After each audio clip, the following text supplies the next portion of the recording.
आज जो इतने में से कोई गया है सुकताल? कोई नहीं गया। सुकताल गंगा का किनारा है, आज भी वो पीपल का बरगद का पेड़ है, आज भी वो पत्थर रखा हुआ है जिस पर बैठ करके महाराज सुखदेव जी ने राजा परीक्षित को वो कथा सुनाई। आज भी है, आज भी वो आसन का निशान बना हुआ है जितने पे सुखदेव जी बैठे थे। वो वृक्ष आज भी है, गंगा आज भी है। जो जाए, बहुत से तीर्थ हैं जो संसार में मनुष्य को करना आवश्यक है। सुकताल जीवन में एक बार जरूर जाना चाहिए। नैमिषारण्य का दर्शन अवश्य करना चाहिए। प्रयागराज में स्नान अवश्य करना चाहिए। वैसे जिस तीर्थ में जाओ स्नान जरूर करो। 4 धाम के दर्शन जरूर करना चाहिए। मरने से पहले 4 धाम जरूर कर लिया। अगर इतना कुछ ना कर पाओ तो गंगा सागर जरूर चले जाएगा।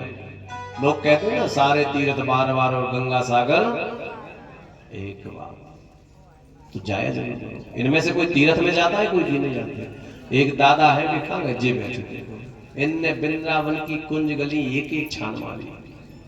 ये बरसाने के गुसाई जी के तई पर अयोध्या पूरा इनका घूमा है। अयोध्या, मथुरा, माया, काशी सब घूम ली। ये है पुण्यात्मा। जजमान के कक्का है जी, कक्का है तुम्हारे। आओ जजमान,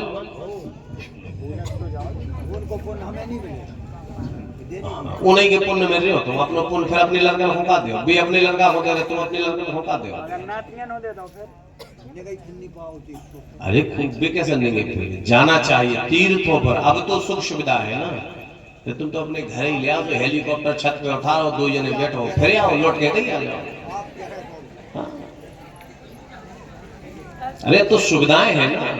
नहीं सही 10 बोरा मूंगफली, ये 10 बोरा में तो तुम पूरे तीर्थ करके लौट आओ।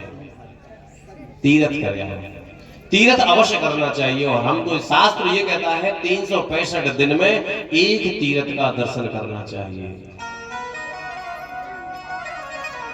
सुखदेव जी ने कहा महाराज मैं आपको श्रीमद् भागवत की कथा सुनाऊंगा। उस कथा में और अपनी कथा में बहुत अंतर है। अपनी कथा 3-4 घंटे होती है, उनकी कथा 24 घंटे होती थी। वो कलयुग का प्रारंभ था, ये कलयुग का पहला चरण है। वो 5000 वर्ष पहले कथा हुई थी, ये 5000 वर्ष बाद कथा हो रही है। तो कितना अंतर होगा। पहले दिन रात बड़े होते थे, अब महाराज 12 ही घंटे का पूरा दिन नहीं है नहीं है।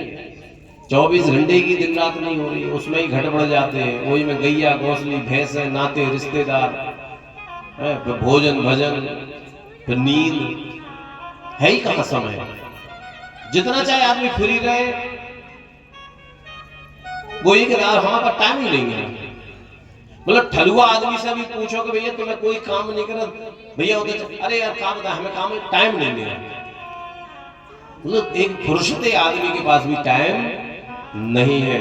तो भगवान कह रहे थे हमारे पास भी टाइम नहीं है, चले आओ जल्दी आ जाओ। तय कर लिया कि हम आपको कथा सुनाएंगे और आप कथा को सुनना। प्रश्नावली होगी, हम जो आपको कहेंगे हम आपसे पूछेंगे। वही पद्धति जैसे हमने आपको जो कथा सुनाई वो हम आपसे पूछेंगे। राजा परीक्षित के रूप में बैठे हैं आप, खबर रहे से थोड़ी। अभी तो हम काल पूछे बातें, जो आज सुनाए कल सब पूछे। सुनना चाहिए चित्त से। अब पाछे के कछुआ आदमी तो सोच रहे महाराज आज तो भजन ये कहीं नहीं आओगे हमें। देख लो जैसा मोड़ी मोड़ा कह रहा है, ये कहीं भजन नहीं सुना महाराज आज तो बीच में। अब हम तो आज देखो कथा कह रहे हैं, जजमान ने हमें बुलाओ काय गिला के भागवत सुनाई हो, तो हम तो भागवत सुनाए। अब कछु कह रहे महाराज बीच बीच में भजन सुनाओ। राजा परीक्षित ने कहा महाराज मुझे कथा सुनना है। क्या सुनना है? आप मुझे मोक्षदायी श्रीमद् भागवत कथा सुनाओ। और जैसे ही राजा परीक्षित के कहने पर सुखदेव जी महाराज ने कहा मैं आपको कथा प्रारंभ करता हूं। और उन्होंने कहा नारायणं नमस्कृत्यं नरं चैव नरोत्तमं देवी सरस्वती व्यासं ततो जयमुदीरये। हम उस पर ब्रह्म नारायण को नमस्कार करके आपको कथा का शुभारंभ करते हैं। लेकिन राजा परीक्षित, कथा का नियम है कि पहले भगवान का भजन करेंगे। हम पहले भगवान का भजन करेंगे। जैसे अपन भी कथा शुरू करते हैं ना, तो पहले एक भजन गा लेते हैं, ये भजन कर लेते हैं, जिससे मन में कोई भ्रांति ना रहे, मन में कोई गलत प्रसंग ना रहे। हम भगवान के नाम का संकीर्तन करेंगे, तब जाके हमारा मोक्ष होगा, और वो हम कथा को सुनेंगे। अब मन हमारा उधर किया हुआ, अब इन मोड़ी मोड़ा बिल्कुल मन लग रहा है, इन्हें तो भजन चाहिए। अब महाराज तो मैं जी चाहे सुनाते रहो, हमारे पल्ले नहीं कर रही। तो वही राजा परीक्षित नियम होते हैं कथा के कि हम पहले भगवान का 2 बार नाम लेंगे, उसके बाद हे राजा परीक्षित हम आपको कथा श्रवण कराएंगे। आइए एक भजन, उसके बाद आगे की कथा। श्री राधे राधे।